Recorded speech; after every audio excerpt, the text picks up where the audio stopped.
isto é, em sua autorrevelação na esfera da redenção, a eles deu, sempre um dom da graça soberana de Deus, o direito. Confira 5:27, 10:18, 19 e 10:11. A autoridade de se tornarem filhos de Deus. Gabavam-se os judeus de seus direitos hereditários? Clamavam a si mesmos de filhos de Abraão? Os crentes recebem o direito de realmente se tornarem filhos? Uma típica comparação joanina, 1 João 3:1. Filhos não de Abraão apenas, mas de Deus. Porém, como podemos entender este fato de que os crentes se tornam filhos de Deus? Não é verdade que são filhos de Deus tão logo conscientemente aceitam a Cristo? Não cremos que a solução deste problema esteja em interpretar a sentença como se devesse ser lida assim, mas a todos quanto o receberam, a eles havia dado previamente o direito de se tornarem filhos de Deus, pois de outra forma não poderiam tê-lo aceito. Os dois auristos, Alabon e Edoquem, são simultâneos. Quando alguém aceita o Cristo naquele mesmo exato momento, recebe o direito de se tornar um filho de Deus. Nem está a resposta em enfraquecer o sentido do verbo tornar-se genestai, como se não significasse mais do que ser chamado de ou representar-se como filho de Deus. Para chegar a uma interpretação correta dessa cláusula, devemos manter em mente a conotação que João atribui à expressão filhos de Deus. Este evangelista não emprega nem no evangelho nem nas epístolas o termo uioi para se referir a crentes. Pode se tornar um uios por adoção, mais um teknon para regeneração e transformação. Paulo usa ambos os termos para descrever os crentes como filhos de Deus. O substantivo que João usa para este propósito vem de ticto, procriar. Para ele, a salvação é a concessão de vida, o ser gerado por Deus, de forma que se passa a ser filho. 1 João 2:29 e 3:9. Portanto, por meio de ser gerada por Deus, a pessoa é transformada à semelhança de Deus. E na medida em que Deus é amor, consequentemente, ser gerado de Deus se manifesta em amar os irmãos. Sendo assim, João enfatiza bastante o amor como a marca do cristão. O amor é luz, mas o ódio são trevas. E aquele que odeia anda nas trevas. 1 João 2, 10, 11. O amor que é exigido de nós é do tipo abnegado. 1 João 3,16. Porém, embora iniciando com um ato instantâneo de Deus, essa transformação é um processo gradual. Em princípio, nós nos tornamos filhos de Deus no exato momento em que a vida de cima entra na alma, mesmo agora somos filhos de Deus. A realização mais completa deste ideal, contudo, está reservada para o futuro. Quando livres de toda impureza, teremos a vida de Deus. Sua santidade e amor totalmente manifesta em nós. Se compreendermos isto, fica claro porque João pode dizer aqui em 1,12, a eles ele deu o direito de se tornarem filhos de Deus. Essa explicação parece se harmonizar com o ensino do próprio João. 1 João 3,2. Amados, agora somos filhos de Deus. E ainda não se tornou manifesto o que havemos de ser, mas sabemos que quando ele se tornar manifesto, seremos como ele, pois o veremos como ele é. Também 2 Coríntios 3,18, Gálatas 4,19 e 2 Pedro 1,4. Versículo 13. Que não nasceram do sangue, nem da vontade da carne, nem da vontade do homem, mas de Deus. Esta cláusula já gerou muita controvérsia. Seguindo o exemplo de Irineu, comentaristas competentes, tanto liberais quanto conservadores, preferem ler aquele que nasceu em vez de os quais não nasceram, de modo que o verso 14 faz assim referência ao nascimento virginal de Cristo. Irineu contra as heresias 3:16-2. Alguns até aceitam a teoria de Tertuliano de que os quais não nasceram é uma invenção dos gnósticos valentinianos. Tertuliano sobre a carne de Cristo. Todavia, todos os antigos unciais gregos apresentam o plural. Além disso, a cláusula é uma explicação bem apropriada para a expressão a todos ele deu do verso 12. O evangelista ensina que os verdadeiros filhos de Deus não devem sua origem ao sangue, descendência física, por exemplo, de Abraão, nem à vontade da carne, desejo carnal, impulso sexual de homens e mulheres, nem à vontade do homem, o desejo procriador do macho, mas a Deus somente. Observe o arranjo culminante das três expressões. Todas as três enfatizam que em nenhum sentido os crentes derivam seu nascimento ou posição de causas físicas ou biológicas. Nicodemos precisava dessa lição, assim também a maioria dos judeus, como fica bem claro nas passagens seguintes. 3:6, 8:31 a 59, Lucas 3:8, Gálatas 3:11 a 28. Síntese de 1:6-13. Veja o esboço inicial, a glória do Filho após a queda, continuação. Esta seção nos mostra que a verdadeira luz, o objeto da fé, é muito mais gloriosa que João Batista. Este foi comissionado por Deus para dar testemunho competente sobre a luz. No momento em que João Batista estava testificando a verdadeira luz, cujo evangelho puro da salvação é proclamado a todos os homens, independente da raça ou nacionalidade, estava pronta para iniciar seu ministério público. O evangelista, relembrando e sumarizando a presença da luz verdadeira no meio das trevas deste mundo, declara: no mundo ele estava e o mundo veio à existência por meio dele, mas o mundo não o reconheceu.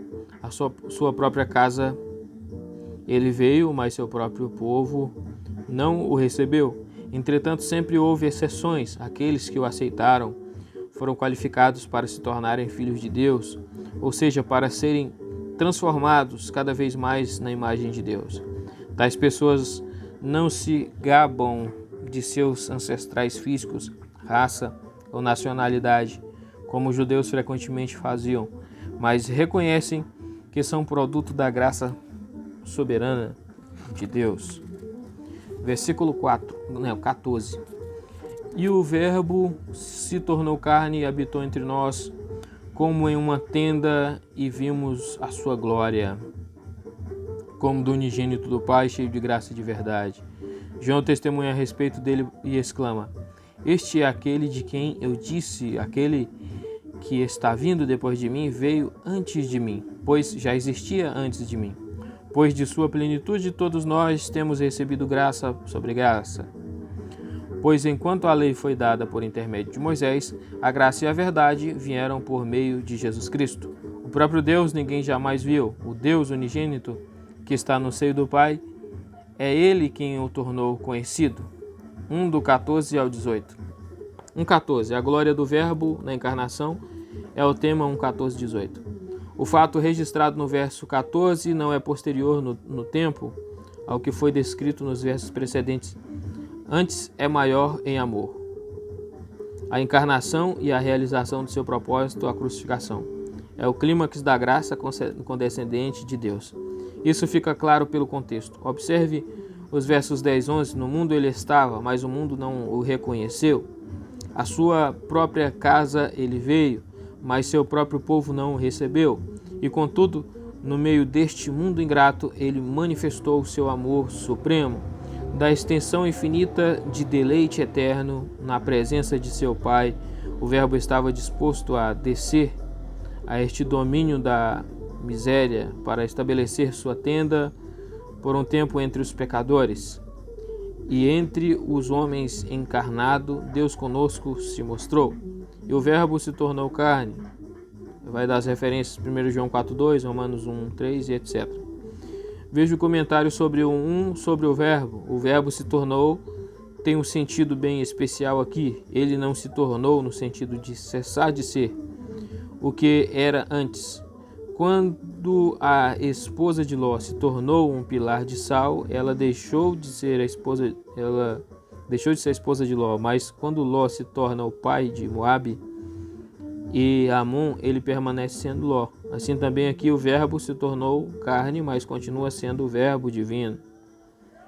Verso 1:18, a segunda pessoa da Trindade assume a natureza humana, sem abandonar a divindade. João insiste em toda parte, de novo contra os hereges. Veja a seção Leitores e Propósito, que a natureza divina e a humana de Cristo se tornaram completamente unidas, sem se fundirem.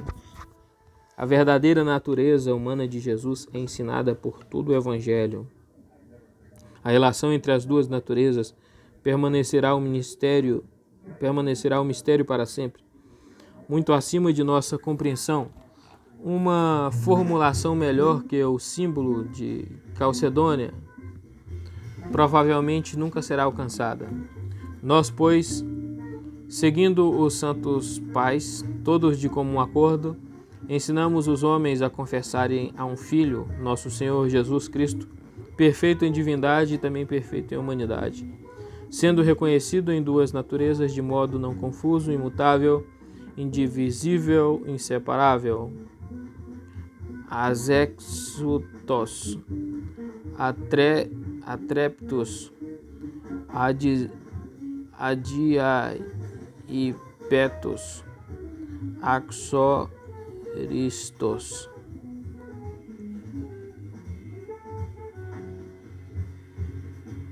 A distinção das naturezas não é de forma alguma removida pela união. Antes, a propriedade de cada natureza é preservada.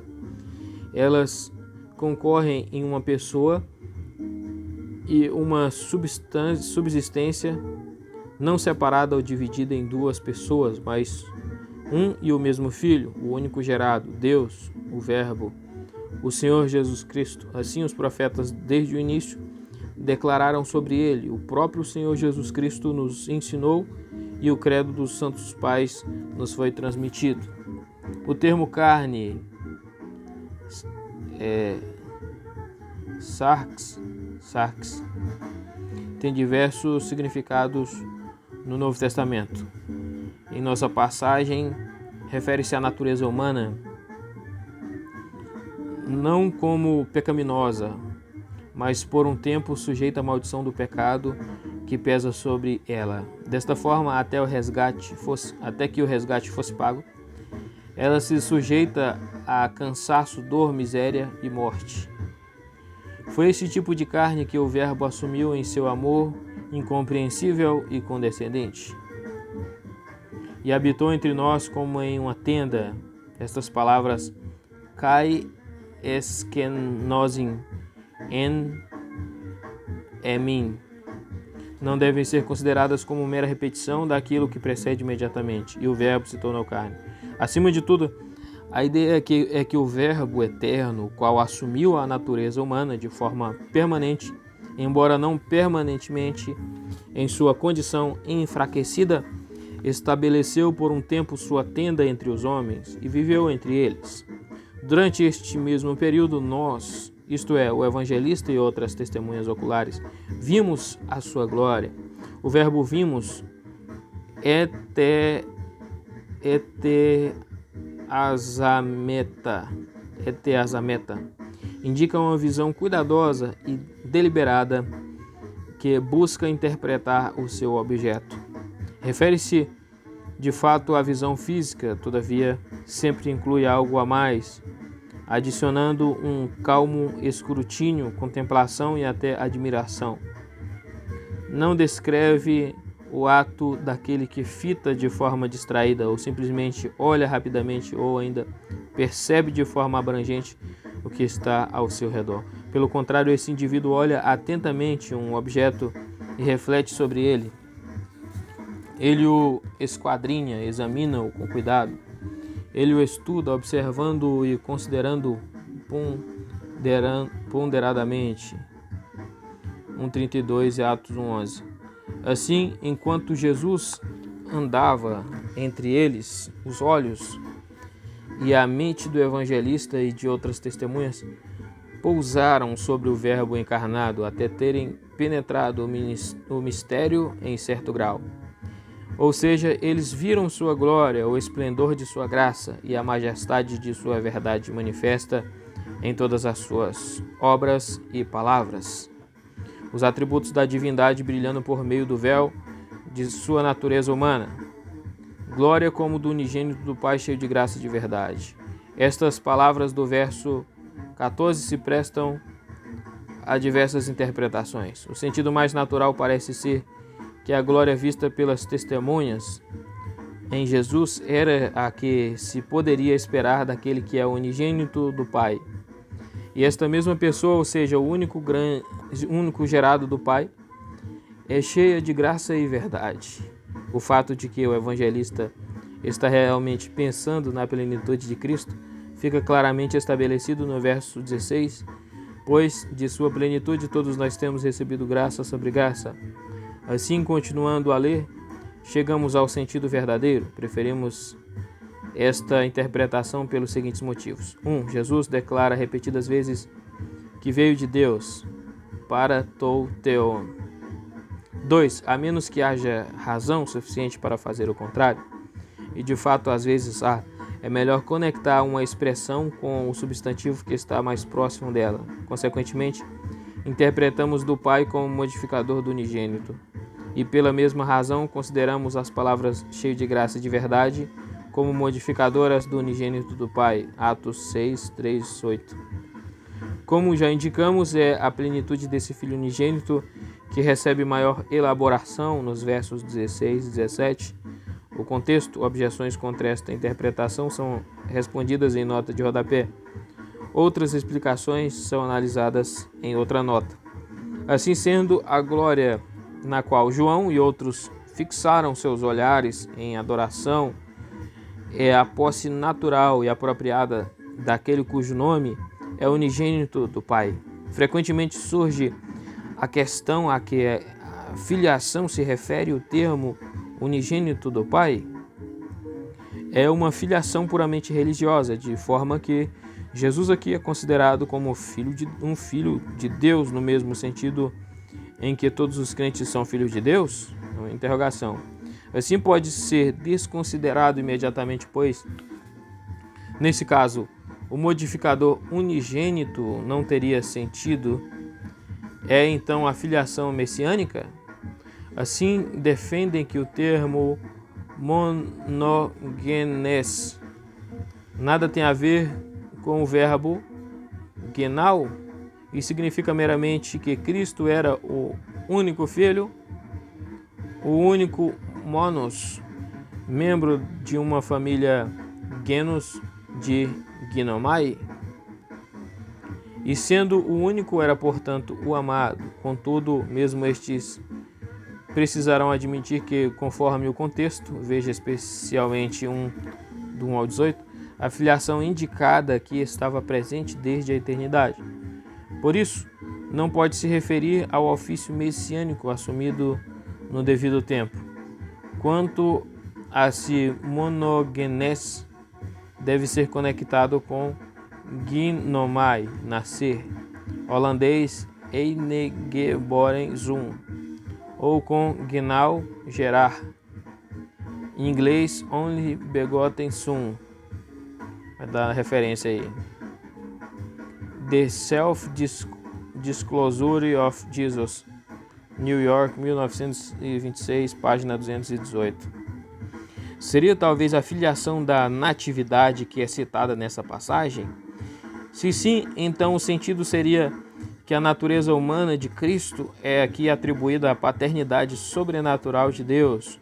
Porém, neste caso, o evangelista estaria pensando em um tipo de filiação aqui no verso 14 e em outro no verso 18, o que não é provável. Veja o comentário sobre o verso 18. Concluímos que a referência deve ser à filiação trinitária de Cristo, isto é, ao fato de que ele é o Filho de Deus desde toda a eternidade. Isso é favorecido pelo contexto e por passagens como 3, 16, 18, que provam que o Filho já era unigênito antes de sua encarnação. Quanto a isso, H. Bavinck declara: mas o nome Filho de Deus, quando atribuído a Cristo, tem um sentido muito mais profundo que o teocrático. Ele não era um mero rei de Israel, que, no tempo devido, tornou-se filho adotivo de Deus. Nem foi chamado filho de Deus por causa de seu nascimento sobrenatural, como defendiam os Socinianos e Hoffman. Nem é ele filho de Deus meramente em um sentido ético, como outros supõem. Nem recebeu o título de filho de Deus como um novo nome em conexão com sua obra de expiação e ressurreição, uma interpretação para a qual se citam como textos de apoio João 10, 34, 36, Atos 13, 32, 33 e Romanos 1, 4. Contudo, ele é filho de Deus em um sentido metafísico, por natureza e desde a eternidade. Ele é exaltado acima dos anjos e dos profetas. Mateus 13, 32, 21, 27, 22, 2. E tem uma relação muito especial com Deus. Mateus 11, 7, ele é o Filho amado em que o Pai se compraz. Mateus 3, 17, 17, 5. Marcos 1, 11 e 9, 7. Lucas 3, 22 e 9, 35.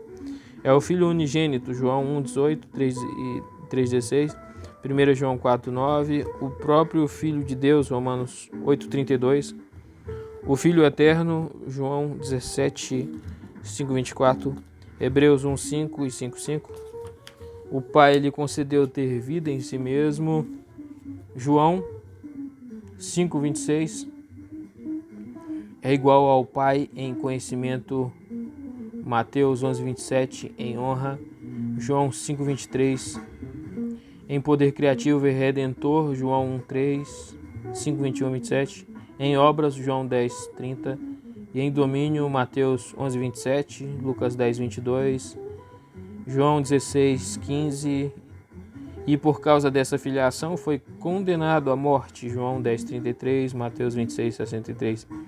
The Doctrine of the God, Grand Rapids, 1951, página 270. Ora, quanto a este unigênito, lemos que é cheio de graça e de verdade. De graça porque, quando falava, suas mensagens eram cheias de favor e merecido aos culpados. Por exemplo, aos publicanos e pecadores. Os mesmos atributos se revelam em seus milagres de cura, sim, em toda a sua vida e morte, considerada como um sacrifício de expiação cujo propósito real era merecer para seu povo a graça de Deus. De verdade, porque ele mesmo era a realidade final, em contraste com as sombras que o precedem, de fato, era grande a glória do unigênito. Versículo 15. João testemunha a respeito dele e exclama: este era aquele de quem eu disse, aquele que está vindo depois de mim, veio antes de mim, pois já existia antes de mim. Segue-se, é claro, que ele é mais importante que João. Os leitores na Ásia Menor precisavam deste lembrete. Veja a seção Leitores e Propósito. Entre os dois, Cristo e João Batista, há uma diferença similar a que existe entre o infinito e o finito, o eterno e o temporal, a luz original do sol e a luz refletida da lua. E isso foi exatamente o que João Batista confessou, como indica o verso 15. Talvez imediatamente após ter batizado Jesus e este ter ido embora, João Batista clamou. E o testemunho ainda ressoava: este era aquele de quem eu disse, aquele que está vindo depois de mim veio antes de mim, pois já existia antes de mim. Em seu trajeto de vida, não apenas em seu nascimento, mas também em seu ministério público, Jesus vinha após João, Lucas 1,36. Todavia, aquele que estava atrás passou à frente. Os direitos de antiguidade não pertenciam a João, mas a Jesus, Marcos 1,7. Ele se qualifica muito acima de João Batista em poder e glória. A razão para isso foi declarada por João Batista nestas palavras: já existia antes de mim. Ele existe desde a eternidade como o Verbo de Deus. Contrastes 1:1 com 1:6. O evangelista concorda com João Batista. 16:17. Pois de sua plenitude todos nós temos recebido graça sobre graça. Pois enquanto a lei foi dada por intermédio de Moisés, a graça e a verdade vieram por meio de Jesus Cristo. Nestes versos, não é João Batista quem fala, mas o evangelista. O pensamento do verso 14 continua aqui. Naquele verso confessou-se a plenitude de Cristo. Agora o autor o confirma, adicionando que ele e todos os outros crentes com ele experimentaram os frutos abençoados desta plenitude. Receberam graça sobre graça desta plenitude infinita. Para as diversas interpretações deste verso, veja minha tese, The Meaning of the Preposition Anti in the New Testament, nas bibliotecas de Princeton Seminary, Princeton, NJ, e do Calvin Seminary, Grand Rapids. O sentido do verso 16 é que os crentes estão constantemente recebendo graça no lugar de graça. Mal se foi uma manifestação do favor imerecido de Deus em Cristo quando chega outra, portanto, graça sobre graça. De nossa tese citamos o seguinte: concordamos com essa interpretação, bem comum pelas seguintes razões. 1. Está em harmonia com o sentido usual da preposição anti. Provou-se completamente nesta tese que anti indica substituição. 2. Está em harmonia com o contexto que retrata a plenitude que está em Cristo e da qual recebemos charin anti charitus. A interpretação que preferimos faz justiça à unidade da expressão, de forma que é considerada em sua totalidade como objeto de verbo elabomen. O conceito de graça sobre graça, um suprimento incessante de graça, harmoniza-se melhor com a ideia da sua plenitude que o simples termo graça. O suprimento ou reservatório ilimitado, indicado pelas palavras sua plenitude, parecem sugerir um fluxo sem limites, graça sobre graça. 3. Essa interpretação também tem apoio em uma citação linguisticamente similar de Filo. Portanto, Deus sempre faz cessar seus dons iniciais antes que seus recipientes estejam abarrotados e se tornem insolentes. Ao armazená-los para o futuro, dá outros em seu lugar, anti-ekeinon, e um terceiro suprimento para substituir o segundo, anti-ton celteron, e sempre novos em lugar das bênçãos iniciais, anti-palaioteron. Às vezes dos tipos diferentes, às vezes do mesmo tipo. Filo, a posteridade e o exílio de Caim. 145. Em uma confirmação adicional do pensamento do verso 14, que o unigênito se caracteriza por uma plenitude de graça e verdade, lemos: pois enquanto a lei foi dada por intermédio de Moisés, a graça e a verdade vieram por meio de Jesus Cristo. Não havia nada errado com a lei moral e cerimonial. Foi dada por Deus por intermédio de Moisés. Foi preparatória em seu caráter. Revelou a condição perdida do homem, também prenunciou seu livramento. Porém, duas coisas que a lei como tal não supriu: graça para que os transgressores pudessem ser perdoados e ajudados na hora da necessidade, e verdade, isto é, a realidade para a qual apontavam todos os tipos. Pense nos sacrifícios. Em sua obra de expiação, Cristo proveu ambas. Ele fez jus à graça e cumpriu os tipos. Observe também: a lei foi dada, mas a graça e a verdade vieram por meio da pessoa e obra de Jesus. Aqui pela primeira vez no quarto evangelho, chamado por seu nome completo, Jesus Cristo. Número 18. O próprio Deus ninguém jamais viu. O Deus unigênito que está no seio do Pai, é Ele quem o tornou conhecido. Não apenas a lei foi dada por intermédio de Moisés, mas Este teve o grande privilégio de falar com Deus face a face. Apesar disso, nem mesmo Moisés viu a Deus, isto é, ele não chegou a conhecer Deus em toda a sua plenitude. Êxodo 33:8. Para ele, assim como para outros, as palavras de Jó 11:7-8 permanecem verdadeiras. Porventura, desvendarás os arcanos de Deus ou penetrarás até a perfeição do Todo-Poderoso? Como as alturas dos céus é a sua sabedoria, que poderás fazer? Mais profunda é ela do que o abismo, que poderás saber? Confira também Deuteronômio 4:12. João 5:37, 6:46, 1 Timóteo 1:17. De 6:46 podemos inferir que a ideia deste verso não é: ninguém jamais viu fisicamente a Deus, porque Deus é espiritual e, portanto, invisível.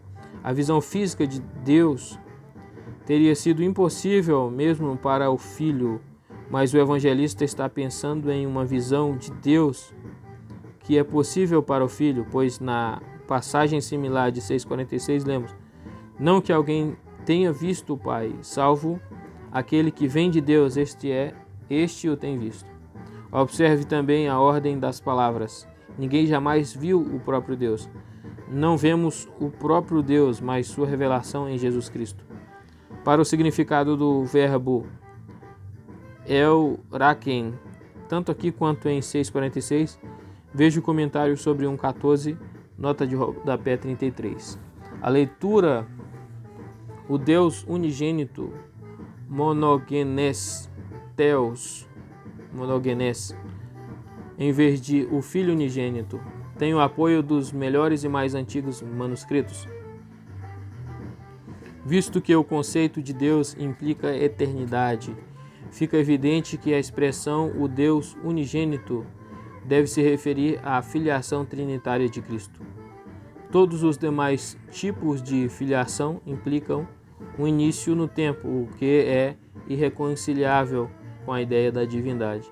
Além disso, a cláusula adicional que está no seio do Pai indica uma relação de identidade permanente entre Deus Pai e Deus Filho.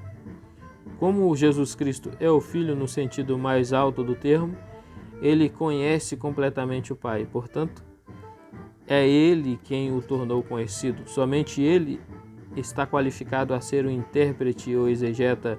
O verbo é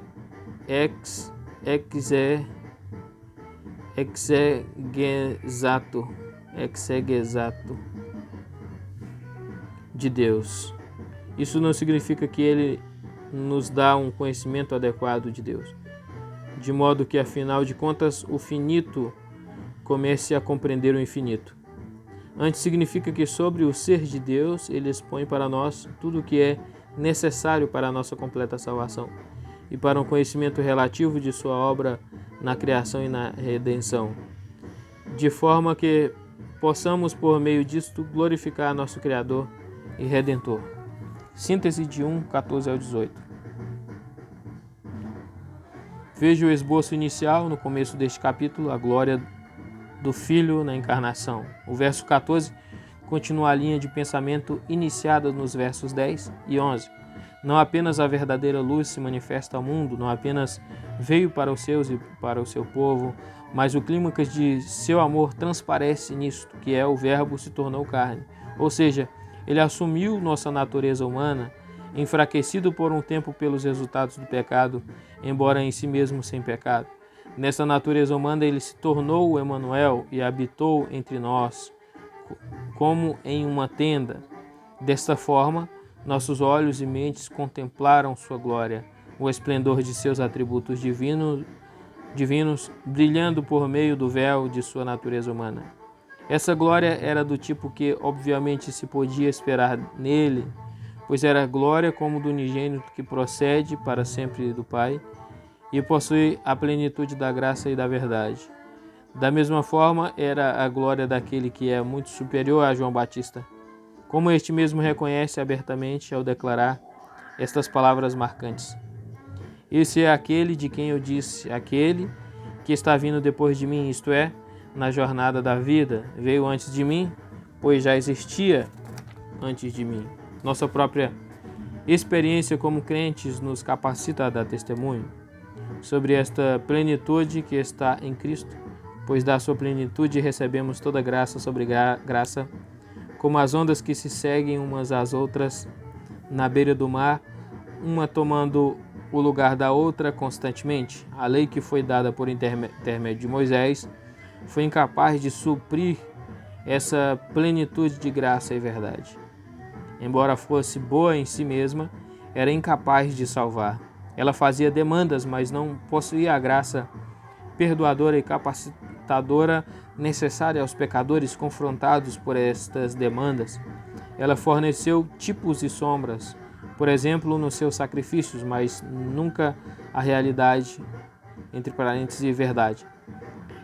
Esta graça e esta verdade vem por meio de Jesus Cristo, que por sua vida e morte redentora fez jus à graça e proveu a realidade e verdade para a qual os tipos e sombras da leitura mosaica apontavam. E porque ele é completamente divino, sendo Deus unigênito que, de acordo com sua natureza divina, descansa para sempre no seio do Pai, o conhece inteiramente e somente ele é capaz de ser o intérprete do Pai. Sendo assim, ele nos revelou o Deus que ninguém mais jamais havia visto, compreendido. Para uma síntese desta síntese, lê apenas as palavras em itálico, elas formam um parágrafo conectado. Ora, versículo 19 até o 28. Ora, esse é o testemunho de João, quando os judeus enviaram sacerdotes e levitas até ele de Jerusalém para lhe perguntarem: quem é você? Ele confessou e não negou, mas confessou: eu não sou Cristo. E eles lhe perguntaram: quem é você então? Você é Elias? Ele disse: não sou. Você é o profeta? E ele respondeu: não. Então eles lhe disseram: diga-nos, quem é você, para que possamos dar uma resposta àqueles que nos enviaram. O que você tem a dizer sobre si mesmo? Ele disse: eu sou a voz do que grita no deserto: endireitem o caminho para o Senhor, como disse o profeta Isaías. Ora, eles tinham sido enviados pelos fariseus. E eles lhe perguntaram, dizendo: então, por que você está batizando, se não é o Cristo, nem Elias, nem o profeta? João lhes respondeu, dizendo: eu batizo com água, no meio de vocês está aquele que vocês não conhecem, meu sucessor, cujas tiras das sandálias não sou digno de desatar. Essas coisas aconteceram em Betânia, do outro lado do Jordão, onde João estava batizando. 1 do 19 a 28. 1:19 a 23. Ora, este é o testemunho de João. Nos versos 6, 8 e 15, o evangelista indicou o propósito do ministério de João, a saber, chamar a atenção de todos para a verdadeira luz, Jesus Cristo. Como objeto da fé, no parágrafo que estamos estudando agora, recebemos um relato detalhado do testemunho de João Batista diante de um comitê enviado pelo Sinédrio. Os dois parágrafos que seguem a este, 1:29 a 34 e 1:35 a 42, contêm o registro do seu testemunho, respectivamente diante de um grupo de pessoas não identificadas e diante de 2 de seus discípulos. À luz das sublimes descrições do Cristo e dos títulos exaltados dados a ele por João Batista em 1:27, 29 a 36, é fácil perceber que o evangelista inclui este material em seu livro. Sua inclusão está em harmonia com seu propósito principal, declarado em 20, 30 a 31. Não é a aparência de João Batista, sua maneira de viver, sua pregação em si, a excitação que criou ou até mesmo seus batismos que são enfatizados pelo autor do 4º evangelho. Ele parece partir do pressuposto de que os leitores estão familiarizados com tudo isso pela tradição oral e pela leitura dos sinóticos. especificamente o testemunho de João Batista sobre o Cristo, que forma o tema destes parágrafos. E ele indica que este testemunho, por sua vez, procede de revelação divina. 1:31 ao 34. João Batista fez sua primeira aparição pública no verão do ano 26. Tinha um modo de vida austero, pregação severa, e enfatizava que mesmo os filhos de Abraão precisam de completo arrependimento e purificação espiritual, simbolizada pelo batismo. Tudo isso causou forte agitação no povo, de modo que saíam a ter com ele toda a província da Judéia e todos os habitantes de Jerusalém, e confessando os seus pecados eram batizados por ele no Rio Jordão. Marcos 1:5. Parece que João Batista, iniciando na vizinhança do Mar Morto, subiu gradualmente o vale do Jordão até chegar a um pequeno lugar que nos melhores manuscritos é denominado Betânia, 1:28. Fala-se distintamente que esta Betânia estava do outro lado do Jordão, para não ser confundida com o lugar de nome idêntico onde viviam Maria, Marta e seu irmão Lázaro. Este ficava perto de Jerusalém. Embora a localização exata da Betânia, mencionada em nosso parágrafo, não seja conhecida, parece que não estão erradas aqueles que a localizam logo a leste do Jordão, cerca de 20 quilômetros abaixo do Mar da Galileia e cerca de 30 quilômetros a sudeste de Nazaré. Em muitos dos mapas mais antigos e também no quarto 14 de Uabe, sugere-se que esta Betânia se localiza logo ao norte do Mar Morto. Entretanto, a seção inteira, João 1:19, 2:1, vai contra uma localização tão ao sul, se assumirmos que todos os eventos registrados no primeiro capítulo de João, isto é, 1:19-51, aconteceram perto de Betânia, além do Jordão, uma disposição que é provavelmente correta. Então seria difícil Jesus e seus discípulos chegarem em Caná da Galileia 3 dias depois. 2.1. Destes eventos, se Betânia fosse situada tão ao sul, as viagens eram bem lentas naqueles dias. Deve-se levar em consideração que todos os discípulos mencionados, direto ou indiretamente, no capítulo 1, tinham suas casas na Galileia. Pedro, André e Filipe eram de Betsaida, Tiago e João de Cafarnaum, Natanael de Caná.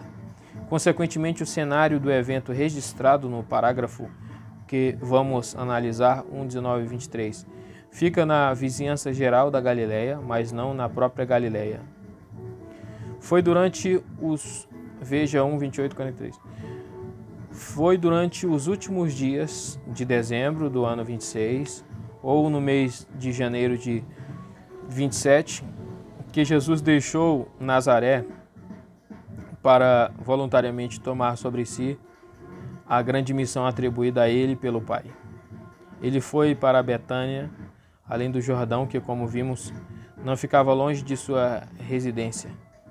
Ali ele foi batizado por João, Mateus 3, 13, 17.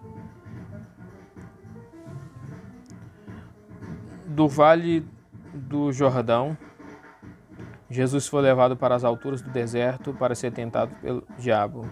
Essa tentação abrange um período de mais de 40 dias e, aparentemente, seguiu-se imediatamente ao batismo. Marcos 1:12. É provável que, após a sua vitória na tentação, Jesus tenha voltado diretamente ao lugar onde João estava batizando. Sua chegada é registrada em 1:29. O evento descrito em nosso parágrafo 1:19-28 acontece um dia antes. Sendo assim, o cenário é logo ao leste do Jordão, não longe do Mar da Galileia, e o momento é fevereiro, ou começo de março de 27. O evangelista nos conta o que aconteceu durante um período de 4 dias sucessivos. Veja as indicações definidas de tempo em 1:29, 35, 43 e 3 dias depois disso, 2:1.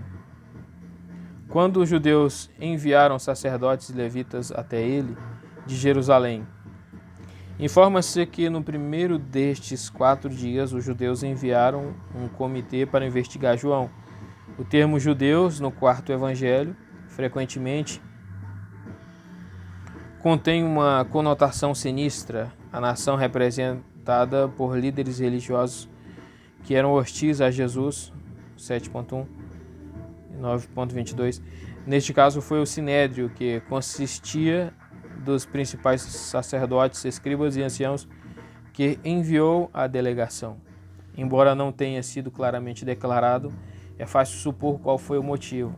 Relatos a respeito do novo pregador e da excitação que ele criara deviam estar vindo de forma abundante e rápida.